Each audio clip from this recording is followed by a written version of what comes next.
share ko muna itong flower na binigay ni Helena. Medyo nawala yung kulay niya guys. Hindi ganito yung kulay niya nung dumating sa akin. May second siya na flowers. Tapos, ito yung kanyang namukadkad na. Which is kailangan na natin tanggalin ulit. Peach yung kanyang kulay. Tapos yellow yung kulay ng center. Tanggalin na rin natin yan. Tama na yung nakita natin yung bulaklak niya. Pati din ito. Ito din, tanggalin na rin natin. Ganda rin ang kulay niya.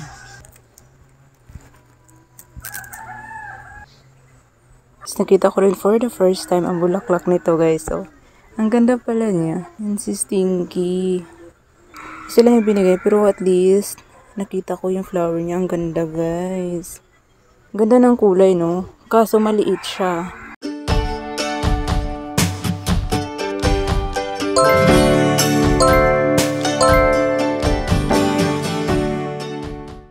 Ito lang yung ginawa ko today guys. Niripat ko itong hindi ko alam kung anong ID talaga nito. Pasensya na. So bumaluktot siya kasi nga lumaylay na to doon sa kanyang old pot. Tapos naghanap ng araw kaya ganyan tumayo. At ngayon na inayos ko siya. So hahayaan natin siya na babalik ng kusa sa paghahanap ng araw.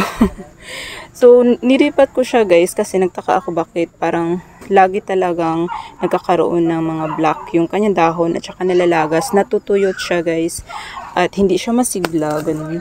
Dati itong sobrang dami ng dahon from bottom to top. May dahon yan. Pero nagiging kalbo na siya. Ganyan na siya. Tapos ayoko naman siyang pugutan para i-replant kasi dadami na sila at wala akong balak na magparami ng ganito. Wala pa. Wala pang balak. So, madali lang itong alagaan, madali ding padamihin. Nung in-uproot ko siya, nakita ko yung roots niya, nag-root bound na pala. Kali, second time ko na itong niripat ngayon. The first time na niripat ko siya, ay hindi ko inalis yung kanyang soil. At isa sa mga mai-advise ko sa inyo guys, kung magriripat kayo, talagang alisin nyo yung soil at alisin nyo yung roots para tumagal sila doon sa pinaglipatan mo na pot. Kasi kapag hindi, mas mabilis yung pagriripat mo na naman ulit. Gaya ng nangyari nga nito.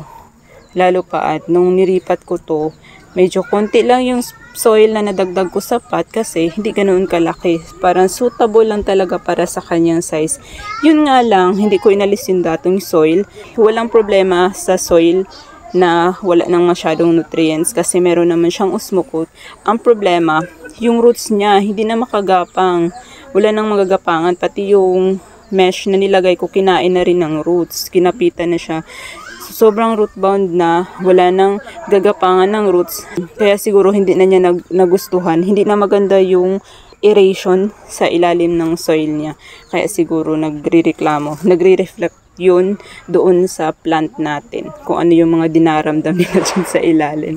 So, pero depende pa rin sa inyo guys kung anong preference nyo. Kasi minsan nagriripat din ako ng hindi inaalis yung soil.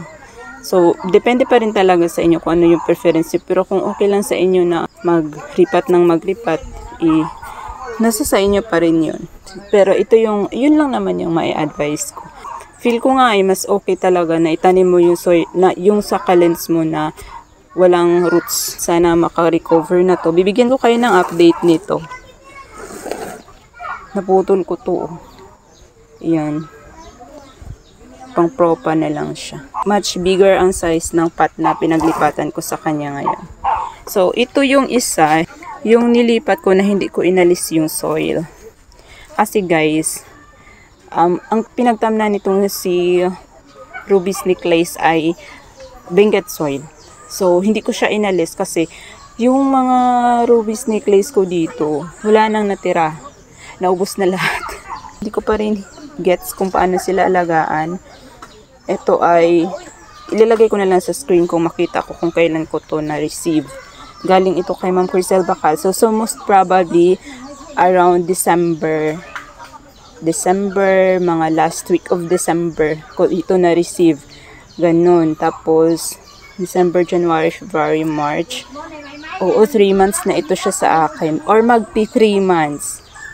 Yung Oo, 3 months na siya, guys. 3 months, most probably, 3 months na ito siya sa akin. At buhay pa rin naman siya. Yung nga lang, payatot kasi hindi ko siya masyado nadidiligan. Ito na yung mga bagong growth niya sa akin. Ayan. Pero payatot nga siya kasi kulang siya sa water.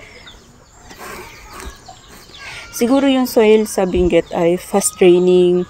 Sobrang madaling matuyo. Kaya ganoon na lang yung need niya ng tubig. Or need niya ng dilig. So, yun. Ang soil na galing sa Benguet, guys, parang meron siyang halong limestone. Ganun. So, pinabayaan ko na lang. Hindi nyo na makita kasi nakabaon. Pero maglalagay ako ng video dyan. Ang itsura ng kanyang soil. Pinatungan ko lang siya ng soil mix ko. Para matabunan yung mga na-expose na mga roots. Ayan. So, sana mag-survive. Ihahang ko to. At siguro alisin ko na rin ito. Para ma-propagate ko. Para meron akong pang reserve. Inayos ko rin itong si Blue Opalina ko, guys, kasi nga simula nung niripat ko siya, talagang pumangit siya, guys. Okay naman siya sa akin, madaling alagaan, matagal na to, guys, 1 year na to mahigit sa akin. Tapos madali siyang alagaan, walang arte, ganun. At dahil lumago na siya, nilipat ko siya. Tapos nung nilipat ko, ever since talagang nag-deteriorate yung kanyang health. Dahil, guys, yung pinagdamnan ko sa kanya na soil ay pangit. Kagaya ng mga soil na pinalitan ko doon sa mga iba ko na plant, kung naalala nyo, pinagpapalit ko yung, binago ko yung mga soil nila. Pinagre-ripat ko sila. Tapos, pinalitan ko yung kanilang mga soil mix, ganun. Kasi, ganoon din, hindi nagustuhan ng mga succulents ko. At isa na itong si Blue Opalina. Sayang nga, guys, makapal na sana ito ngayon.